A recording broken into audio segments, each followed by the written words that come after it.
And welcome into the MLB Hot Stove Daily here at the Upside Sports Network. My name is Michael. Appreciate you guys taking some time out on a Tuesday evening to talk some baseball with us. Trade deadline has come and gone, and boy, oh boy, do we have some results from across baseball. We saw a great game last night between the Rangers and Yankees, and how do they follow it up? With a great pitcher's duel lasting until the eighth inning when the Rangers finally break through once again against Devin Williams. We'll see if the Yankees ultimately find a different solution in their bullpen than Devin Williams. I think this is a guy they should be steering away from over the next week or so. Get his mind off of the game, get his mind right, because over the last couple of games, he just hasn't looked very sharp.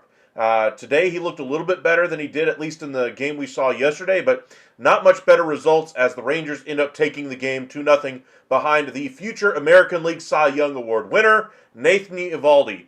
By the way, in case you guys aren't aware of how good Eovaldi has been this year, once he becomes a qualifier, even right now actually, through the first 19 starts of the season, Eovaldi has an ERA of 1.38.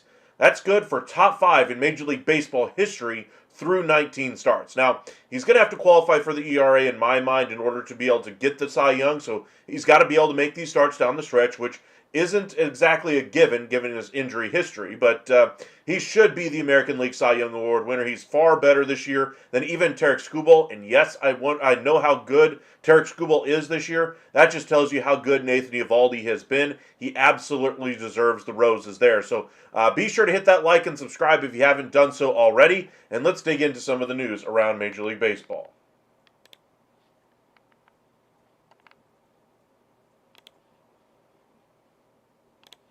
All right.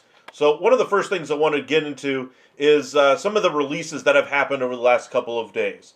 We saw the Cubs release Ryan Pressly after he struggled after the All-Star break, and looks like he'll be heading towards Houston more than likely. You also have Marcus Stroman on the market now that the Yankees released him. Expect the Braves to kind of scoop him up because they need anybody who can eat innings right now. But Pressly is the one guy so far that I've seen move, at least be released, that could be a difference maker for a team if he gets right. We're talking about an all-star level closer when he's on his game. He hasn't been very good so far. The peripheral numbers around his performance this year in Chicago just haven't been good. We were expecting some regression, and that's exactly what we got from Ryan Pressly there. So if he can regain his form, then a team might have something. But he's been the one piece that's moved so far that should have an impact on these rosters. Now, remember, there's going to be some other transactions that happen over the next couple of weeks that could have an impact on playoff rosters. So just because the trade deadline has come and gone doesn't mean that you still can't add through the waiver wire or through free agency.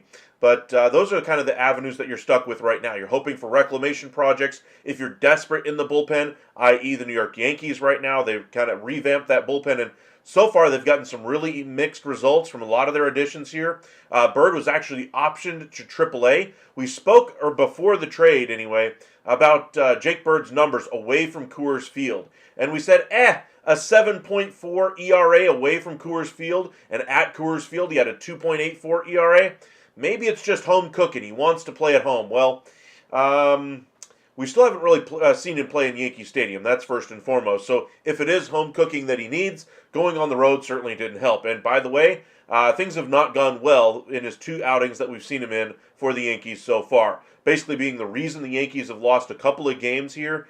Gave up the 3-run walk-off home run last night to Josh Young. He was optioned to AAA. Mark Leiter, of course, recently back from injury, up. And then Aaron Judge actually returned to the lineup for the Yankees today. So, you know, his return ultimately didn't help out this roster. They were unable to muster pretty much anything all game long against Nathan Eovaldi. I believe they ended up with 1 or 2 hits in the game total. 1 hit against Eovaldi, and then they did get a runner on in the 9th against Maton, who relieved Eovaldi after a great start today. 8 innings, 1 hit ball, just absolutely was a wizard out there, especially the final 4 innings. He just was unhittable. His first 3 or 4 innings, he had some command issues, and the Yankees were unable to take advantage, even with as powerful of a lineup as they have. That speaks to the quality of Nathan Eovaldi. So hats off to his performance tonight. Yankees fundamentals got exposed in the 24 World Series. Now they're falling apart. To a certain extent, the Yankees have always had fundamental issues as far as defense, base running, those kinds of things.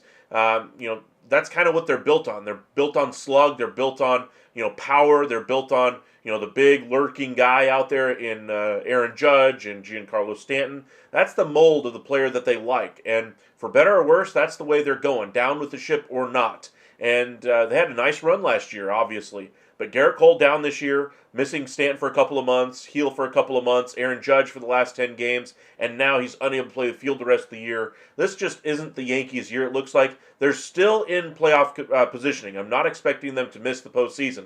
I still think they'll correct. I still think this bullpen will shine through. I just think they have to find a better spot for Devin Williams right now and get his head clear. I think Bednar should be the closer. Doval right now should be the eighth inning guy. He's looked better his last couple of outings out there anyway, getting key ground balls the last couple of games against the Rangers. But this Rangers team is really scrappy all year long, playing a lot of one-run games anyway. They've been used to this kind of thing. Their offense not coming through, having to come through with a big hit late in a game. In the first half, they really struggled at getting that big hit. Ever since the All-Star break, though, maybe a little bit before, they've certainly started to turn the page on that. They're getting that big hit. Bases loaded, 2 RBI single anyway by Rowdy Tellez in an absolutely fantastic at-bat against Devin Williams. That one should be, history class should be taught about the way Rowdy Tellez conducted himself in that at-bat. Was way off on the fastball, the first ball that he swung at, and then was able to foul off a bunch of pitches, make Williams work until he found one that he could serve out there into center and score the go-ahead run, and eventually the winning run for the Rangers there. So just a great performance all the way around. Jake Berger down in the minor leagues for the Rangers had a RBI double anyway for Round Rock today. He should be back on the big club. I would not be surprised if we see him on the big league roster as soon as tomorrow, maybe Friday at the latest. But he looks like he is ready to go. Josh Young will be DHing tomorrow.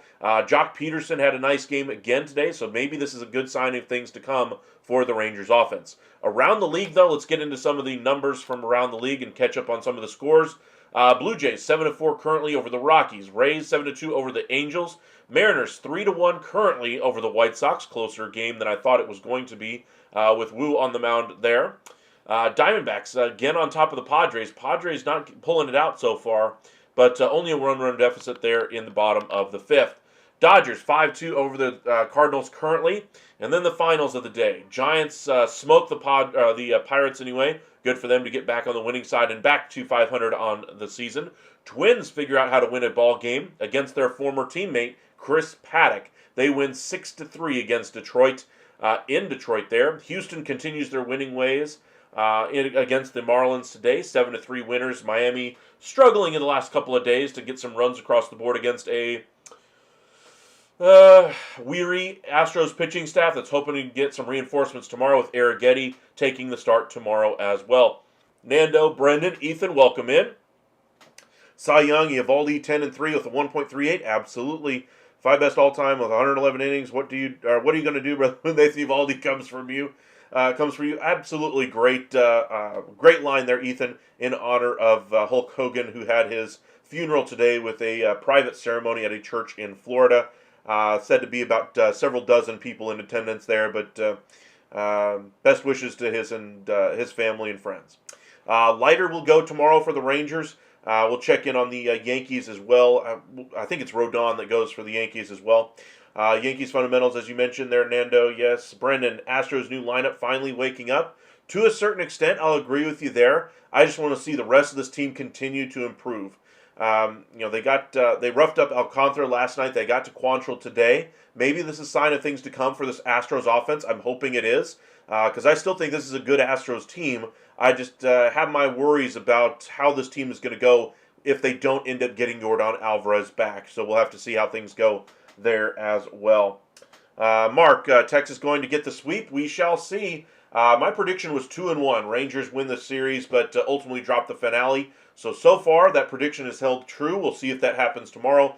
Leiter's been very good this season. I think he's elevating himself in the eyes of many Rangers fans this year into a very capable number 3 this year. Merrill Kelly, I believe, is going to be taking the ball in the next game after that. But should be a very interesting time here for the Rangers. If they get the sweep of the Yankees, they will be in playoff positioning tomorrow night. One way or another, they will be in playoff positioning. So if the Mariners drop today, and they drop tomorrow, they might be even as high as the second wild card in the American League if the Mariners drop tonight and tomorrow, and the Yankees lose to the Rangers tomorrow as well. So everything's very tight on the AL side. Let's continue with the rest of these scores, though.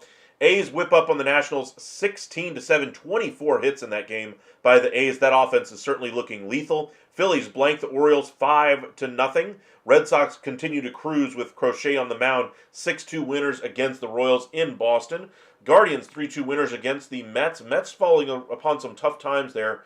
Rogers end up taking the loss there. Looks like their bullpen might have cost them a tie game in the seventh there. All their trade deadline acquisitions. Every now and again you're going to have a burp up, and that's what we kind of see here from the Mets. Braves, lose again here. Braves lose 7-2 to the Brewers. Reds continue to find a way to win, 5-1 over the Cubs. And then, of course, the Rangers and Yankees, 2-0. Rangers take that one. Devin Williams taking the loss there. And then Maton getting his third save of the season, his first with the Texas Rangers. All right, so that's your scores from today. Let's check out these standings as far as where we are at through the games played today.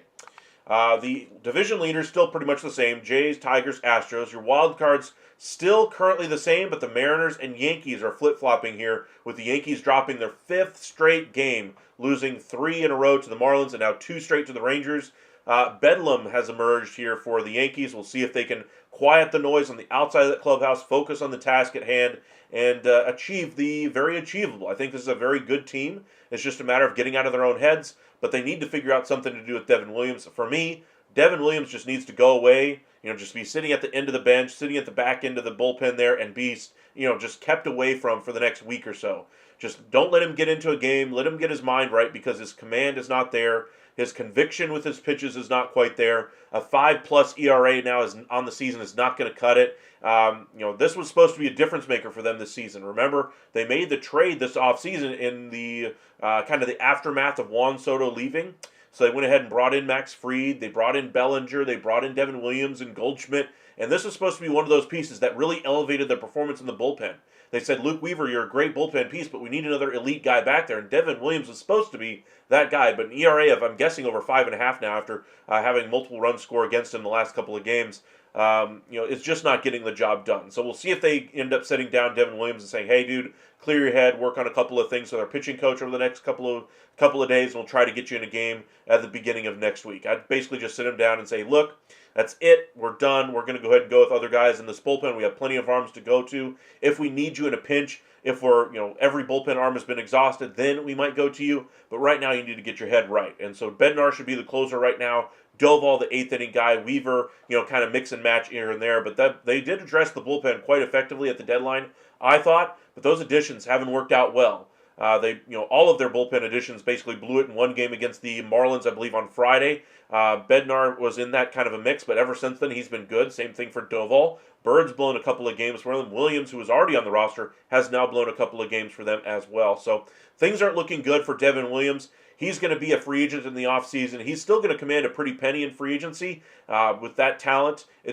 He might end up taking a 1-year deal, though, to try to hit the free agent market on a incredibly high note next year. But this year has not gone according to plan for Devin Williams. Rangers are only half game out, and like I said, they will be in playoff positioning if they end up winning tomorrow. And look at those Guardians, 7-3 over their last 10, winners of 2 straight. They're only a game and a half out here. I'm not saying that the Yankees are going to plummet, past the Guardians here, but it's not out of the realm of possibility if they continue this slide. I think they'll, course correct at some point. I do think they'll end up being one of the wild card teams. I still don't believe in the Red Sox, even as good as this roster has been so far this year. 9-1 their last 10, winners of 7 straight. But I can, every single time I see them go on one of these long winning streaks, they go on an equally long losing streak. So that's kind of what I'm looking for here. Right now, they played Houston over the weekend. They play them very well. Royals right now trying to charge for a playoff spot. We'll see what the Boston Red Sox do here over the final couple of months of the season. But for me, it's just an incredibly young team. I can't put my money on them yet because I just don't see the veteran leadership coming through yet. Once they get that going, then I'll believe in them a little bit more. But so far, I still have my questions about the Red Sox and the performance that they put out so far this year. All right, Mark, I said this before, but if you're Texas and you make the playoffs, don't you want Nate over to Grom in a must-win game? I don't think it's even a choice. Right now, Nate Eovaldi is a big game pitcher, but I'd say you're fine either way. It's just a matter of how you want to set it up. Do you want game 1 Eovaldi, game 5 Eovaldi? Do you want him game 3 and then game 7? How do you want to set up your rotation? Going to be a very interesting spot there. Yes, Ethan, they did send Jake Bird down. We mentioned how he had a 7+ ERA before they traded him away from Coors Field, and then we see more of the same here from the New York Yankees. Got to have some questions for Brian Cashman as far as the wisdom of making the trade in the first place. Set aside the results that we've seen from Jake Bird with the Yankees. Just look at his performance with the Rockies and just realize, was he a product of home cooking there in Colorado? If so, maybe home cooking in New York would figure things out for him there. But obviously a pitcher who can't perform on the road is not exactly somebody you can trust in a postseason game on the road. So we'll see there. What do you think is wrong with Devin Williams? I just think he's not exactly the most effective pitcher right now. I think he's just a little tight as far as what he's trying to do. I think he's aiming his pitches every now and again. He's not exactly pitching per se. So we shall see. But do appreciate you guys joining us this evening. We will be live 2 times tomorrow night, so be sure to join us for that one as well. All right, let me go ahead and pull up my X. Looks like we have somebody sent us something. Yankees bullpen be like. Very true, very true. I like that one. Let's see if there's any news at the moment. Christian Javier for the Astros, 3 2/3, 1-run ball for AAA Sugarland against Sacramento, 77 pitches. So he could be activated here in the next, probably 5 to 7 days for Christian Javier. So the Astros pitching staff getting a little stronger here. I like this note from Daniel Kramer. Josh Naylor is now 8 for 8 in stolen bases since joining the Mariners, including 2 in the 6th inning. Dang. Who knew Wheels Naylor was going to be the difference maker for the Mariners right now? Wow. Let's check out those scores again because I'm guessing the Mariners have now scored.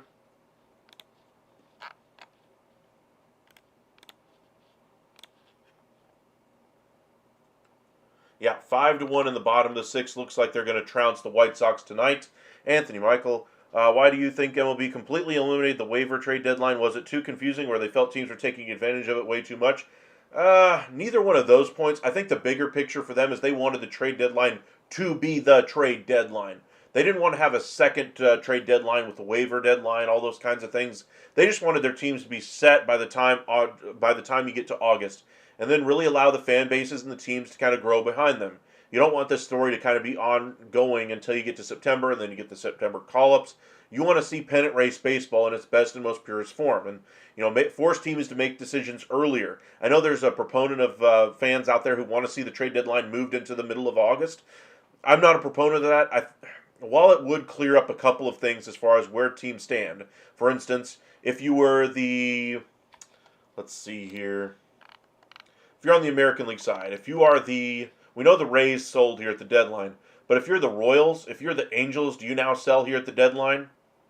I just don't really see, I don't see the point of moving back the trade deadline just to crystallize a few things for these, middling teams, because those middling teams could just as easily have gone on a nice little run here. So, I just would rather teams still have a chance, force themselves to make some decisions and go for it, or not. Make a decision. Have some conviction. Ethan, I really think the Cowboys need to trade Micah Parsons for 2 to 3 firsts, maybe more, but they won't. It's just TV. I agree with you. To me, I'm always about going younger. For instance, if I was in charge of an NFL team, I don't believe in my quarterback, Dak Prescott, to necessarily lead me to a championship. So I would trade him to a team that's desperate for a quarterback. At the time, the Cleveland Browns would have given you probably 3 first-round picks for Dak Prescott at one point. You could have rebuilt your entire organization and then gone out in free agency and tried to add a quarterback that way. Maybe gone into a trade, maybe tried to get Matthew Stafford at one point. There's a lot of ways you could have gone to try to address the quarterback spot. But for me, I would have done that with Dak years ago. Obviously, you can't really do that now. Same thing with Micah Parsons. For me, he's a great defender, truly great, generational talent, all those kinds of things. But if you can get, say, 2 first-round picks and a second thrown in, think of the Khalil Mack trade. If they can get something like that, I would do that in a heartbeat. I think I'd require a little bit more than Khalil Mack because Micah Parsons can impact things both in coverage and on the defensive line. He's a game wrecker, and he also clears up all kinds of money to where I can go out in free agency next year and address basically any need that I have as well. So that's what I would choose to do. Remember, the Angels are contenders, air quotes. Well, that's what Artie Moreno thinks, that's for sure. Brandon, welcome back. Dalton Varsho matches Bo Bichette's 6 RBIs last night tonight. Well, welcome back, Dalton Varsho. I guess you're right. They shouldn't have traded him, and they didn't. I guess they're reaping the rewards of that one. That's a good thing for you. Do you think do I think the Twins get sold this offseason? God, I hope so. I mean, they had a deal like on the 10-yard line with the owner of the Phoenix Suns, now going to be the majority owner of the White Sox in 5 years. I forget his name, but they had a deal lined up for him to take over ownership there. That deal fell through, and they really didn't have any other, buyers on the line still. They basically told everybody else to kind of take their ball and go home, that they'd chosen an offer, they were working out the details, and they would come to a deal.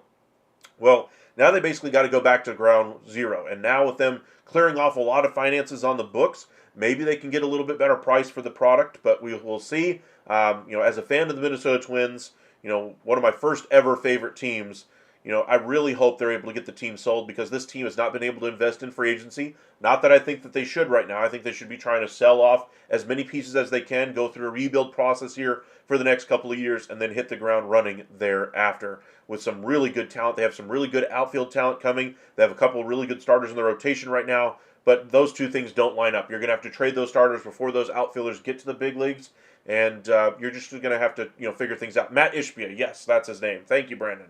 But that deal fell through with the Twins right before the season, when Reinsdorf basically came to Ishbia and basically said, hey, we know you live in Chicago. We know you're a Chicago fan. We know you're already a minority owner of the White Sox. We're going to go ahead and make a 5-year deal with you to basically transfer ownership over to you. Now, during that 5-year period, you're going to go ahead and pay me every dime of the deal up front. I'm going to still run the team. You're not going to have one iota of say-so one way or the other. So basically, I control your asset for 5 years. And then, if I do end up passing within that 5-year period, then you take over a little bit sooner. But otherwise, you have to wait those 5 years before you take over the team. So Reinsdorf's just trying to, solidify one more win there. But we shall see if they end up getting it done, because they have a really good young core. I don't think they're going to be World Series contenders anytime soon. But maybe, just maybe, at that 5-year mark, maybe they get something done. He's a very reckless owner. He is. We've seen that with the Suns. He's kind of a, what's his name, Prokhorov from the Brooklyn Nets days, when he basically all in, all at once, and shoves everything to the middle to try to get things done, and it hasn't worked out either way. We've seen it in basketball. Maybe it'll be different in baseball, but I doubt it. We shall see.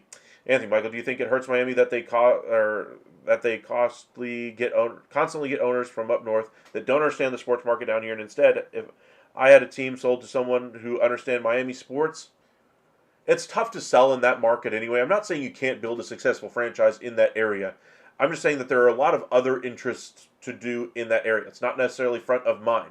So you have to put a good product on the field in order to bring in eyeballs. And the Rays have done a good job of putting good product on the field, but they haven't given any reason to invest in the team from a name on the back of the jersey perspective. Who's the star player that you're going to gravitate to? And that's what the Marlins, I think, should learn from the Tampa Bay Rays as far as their model. If they want to be a little bit more successful on the business side of things, then you're going to have to do things a little bit differently than the way the Rays do them. He has plenty of money, but extremely reckless. Absolutely there, Brendan. Walker Jenkins has a very high ceiling. Absolutely sure. Yes, he does. Reisdorf, I think what's his name? It's the White Sox owner. I want to say, is it Reinsdorf? That name is just ringing a bell for some reason. Either way, he's taken. Ishbia is the one that's going to be taking over in 5 years from the current owner of the White Sox. All right, let's check in on a few other scores before we wrap up for the evening. We will have a couple of lives for you tomorrow.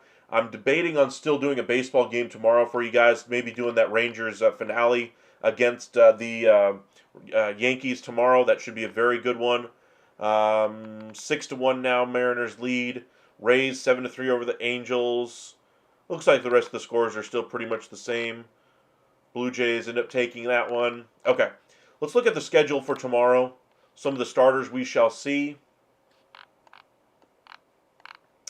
All right, so Ray versus Heaney. Not really interested in that one. Phillies, can they keep their winning ways against Baltimore? Good series there between the Guardians and Mets. Mets have to get back in the win column there with Peterson on the mound. It's going to be a good game to watch. Mets have to get that victory, though. As far as the Twins and Detroit, uh, the Detroit Tigers basically are without Reese Olson the rest of the year. Paddock is going to be in the rotation now as the number 5 starter going forward. They added a bunch of smaller leverage arms to the back end of that bullpen, Finnegan being one of those guys that got the save the other day. They're going to have to get this pitching staff to really elevate. Flaherty, for one, is going to have to step up here a little bit. Mize is going to have to take a little bit more on with Reese Olson going down. And as good as the Tigers have looked all year, I still have my doubts as to whether or not this is the right, if they're a good team this year. I still think they've done a really nice job for the regular season, but I'm not sure how good they're going to be once they get to October. Some of the bigger games of the day, Cubs and Reds again. Abbott versus Horton there. Yankees versus Rangers. Rodon versus Leiter there. Blue Jays, Gosman versus Freeland. Toronto just kind of trying to run away with the division. We'll see if they can do so there. Welcome in, Theo. Appreciate you joining us there.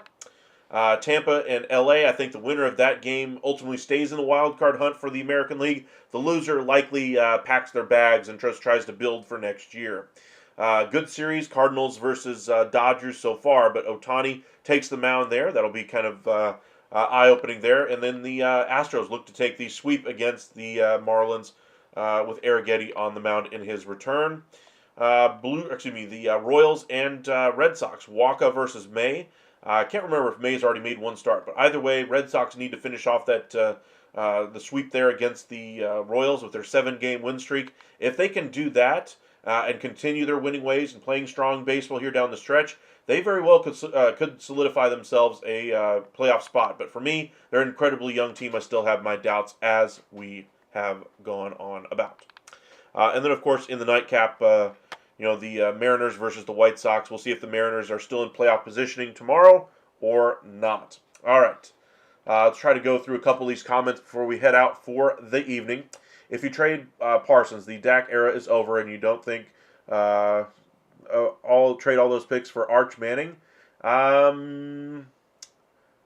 would try to trade Dak at some point anyway down the road here, but I would trade Parsons for sure. I just don't like spending that much money on one player. As impactful as Parsons is, I think the rookie that's coming in is going to have a very impactful year. They have a good depth at the edge position, even with the losses they've sustained over the last couple of years at that spot. They still have options there. They've had a rotating, a bunch of guys at defensive tackle. Maybe they could go out somewhere and get a defensive tackle there. But, Micah Parsons is a game wrecker. They should get a number of assets for him.